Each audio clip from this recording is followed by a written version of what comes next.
మొదట దాడిగా కార్మిక వర్గం బ్రిటిష్ వలస పాలనలోనే సాధించుకున్నటువంటి 29 కార్మిక చట్టాలని రద్దు చేస్తూ గతంలో పార్లమెంట్లో చేసిన తీర్మానాన్ని అమలు చేయడం కోసం నవంబర్ 3వ తేదీన నోటిఫికేషన్ ఇచ్చింది.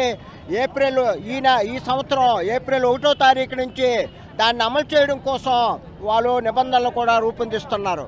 ఫ్యాక్టరీ చట్టాన్ని, పారిశ్రామిక వివాదాల చట్టాన్ని, కనీస వేతనాల చట్టాన్ని, సమాన పనికి సమాన చట్టాలని, ఈ చట్టాలన్నీ కూడా కార్మిక వర్గం పోరాడి సాధించుకొని అనేక సౌకర్యాలు పొందుతున్న నేపథ్యంలో ఈ చట్టాలన్నింటినీ కూడా రద్దు చేసి కార్మికుల చేత 8 గంటలకు బదులు 12 గంటలకు పనిచేయించి కార్మిక వర్గం యొక్క శ్రమని విచ్చలవిడిగా కార్పొరేట్లు దోపిడీ చేసే విధంగా ఈ కోడ్లన్నీ కూడా తీసుకురావడం జరిగింది. 299 మంది పనిచేస్తున్న ఫ్యాక్టరీ లాకౌట్ చేసినా, లే ఆఫ్ చేసినా, క్లోజ్ చేసినా అడగటానికి లేదు. పూర్వం 10 మంది ఉంటే ఈఎస్ఐ, పిఎఫ్ అన్ని కార్మిక చట్టాలు కూడా ఫ్యాక్టరీకి వర్తించేవి.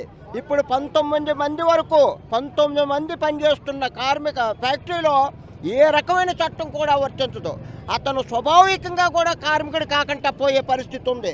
ఇంత దుర్మార్గమైన పరిస్థితుల్లో కార్మిక వర్గాన్ని విచ్చలవిడిగా దోచుకోవటానికి మోడీ సర్కార్ ఇదంతా కూడా ప్రవేశపెట్టింది.